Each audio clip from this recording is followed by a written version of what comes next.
Partizan u novom problemu, bitan igrač nije trenirao pred Asvel. Beogradski Partizan u utorak od u Stark areni dočekuje Asvel U. Pred prvu utakmicu crno-belih u novoj godini stižu dobra i loša vest. Dobra je ta da se Uroš Trifunović i Alen Smailagić osjećaju bolje, ali je loša da je posljednji trening pred meč propustio Zek Ledej. Pouzdani krilni centar se žali na povredu kuka iz meča sa Virtusom, zbog čega je već propustio meč sa Mornarom u Baru. Uoči sutrašnjeg meča sa predstavnicima medija je razgovarao trener Partizana Željko Obradović.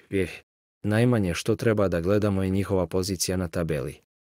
Pošto su oni tim koji je u svim utakmicama otkako je Poceko došao pokazao ono što njega krasi kao trenera, a to je karakter. I u svim utakmicama su bili veoma blizu da pobede. Košarka je takav sport da su izgubili i neke mečeve koje je bilo praktično nemoguće izgubiti. Maksimalno poštovanje, naravno sa željom da otvorimo ovu godinu dobrom utakmicom i pobedom, naglasio je Obradović. Jalen Smith je pred sutrašnju utakmicu izjavio: Na meni je da izvučem najbolje iz prve odigrane utakmice u dresu Partizana. Imamo isti pristup u svakoj utakmici, tako se pripremamo.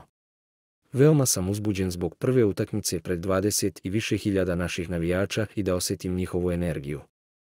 Imao sam prilike da vidim atmosferu protiv Virtusa i jedva čekam da izađem na teren. Asvel jeste na dnu tabele, ali svaka utakmica u Euroligi je teška i važna. Imaju dobar tim, odličnu spoljnu liniju i kao protivnički bek uvijek želite da igrate protiv njih. Spreman sam da im se suprotstavim i u napadu i u odbrani, istakao je Smith.